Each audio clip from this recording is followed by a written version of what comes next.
generally, I think all the music that I've always liked was always dressed. You know, there was always a look. Yes. You know, even if it was the Beatles in their suits. Of course. You know, and their Cuban heel boots. You know, they always looked different to everybody that was around them.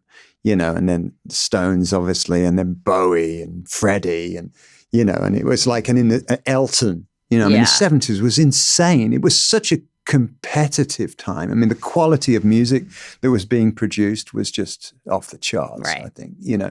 And so not only did you have to be as talented a writer, singer, performer as Elton John or Freddie Mercury, you had to have an extraordinary look to get everybody's attention.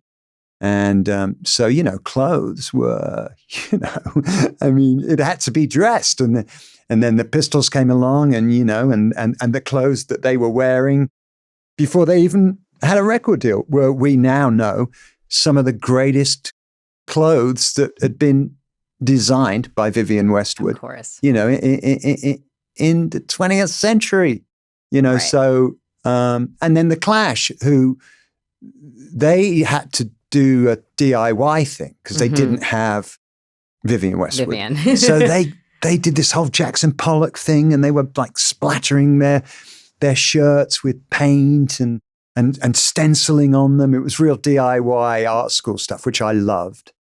And so then we're sort of entering this post-punk phase, and Nick and I are sort of like Duran Duran is starting to move, and we're sort of thinking about, and then Gary Newman comes along, and it's got this very kind of formal, almost like a sci-fi look to it.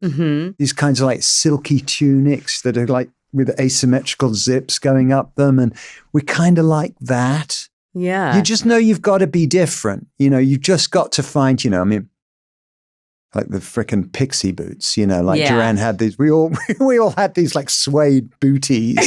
And then I started rolling up my sleeves and stuff. And it's just like, you're just trying to find ways to stand out.